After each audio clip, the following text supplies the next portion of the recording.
2 journées intenses avec des dossiers majeurs pour la Corse, complexes, mais je crois qu'ensemble, avec l'ensemble des élus de Corse, quelle que soit leur sensibilité, nous avons fait du bon travail. Nous avons d'abord signé le contrat de plan État-région.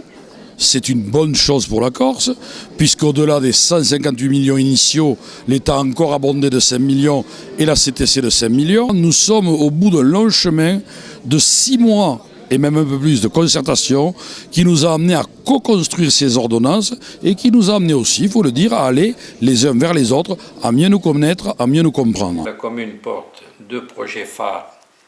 Et c'est des projets que porte la commune, mais c'est pour une région, c'est pour un bassin de vie.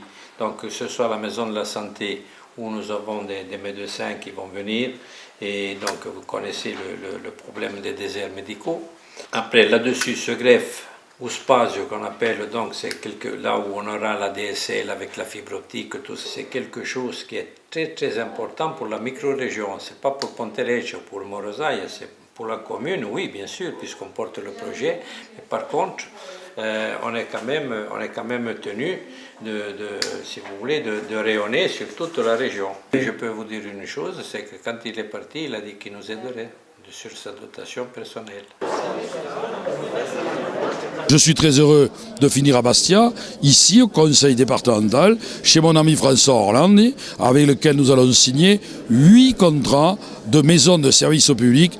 C'est le grand retour du service public dans les zones reculées, dans les zones de montagne, dans les zones rurales. Je suis fier d'être le ministre qui aura permis cette évolution tellement attendue et tellement réclamée depuis tellement longtemps par l'ensemble de nos concitoyens. La première des motivations, c'est le service à nos populations. Il fallait rapprocher nos populations des centres de décision, que ce soit sur le pôle emploi, la CAF, des besoins qui sont au quotidien pour chaque habitant de nos territoires. Aujourd'hui, on ne peut plus rester dans ces situations où l'éloignement fait qu'on est à l'écart de beaucoup de choses. Donc il faut rapprocher effectivement les centres de décision de tout à chacun. Et je crois que c'est une nécessité impérieuse, oui, pour l'avenir. Des structures aussi importantes que la Poste, que la caisse d'allocation familiale. On a avancé de manière très positive sur la journée d'hier, concernant plus particulièrement la collectivité unique. Je crois que le ministre a reprécisé un certain nombre de points qui étaient essentiels.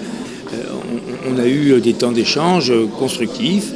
Le ministre a précisé quelle était la position de l'État, conforme à la loi, et je crois qu'on peut avancer d'un pas assez tranquille vers l'avènement de cette collectivité unique. Et je comprendrais mal que des élus de la République se mettent en opposition à une application de la loi.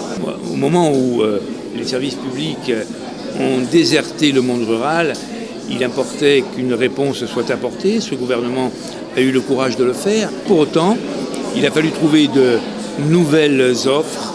Et ces nouvelles offres, on a pu les mettre en œuvre grâce à la complémentarité qu'ont souhaité réaliser un certain nombre d'opérateurs. Et le département fait partie de ces opérateurs. Et la solidarité, c'est quelque chose qui se décline d'une manière tout à fait différente. C'est l'équilibre des territoires, c'est la sagesse des responsables, c'est le sens des responsabilités, ni plus ni moins de ceux qui sont amenés à les exercer.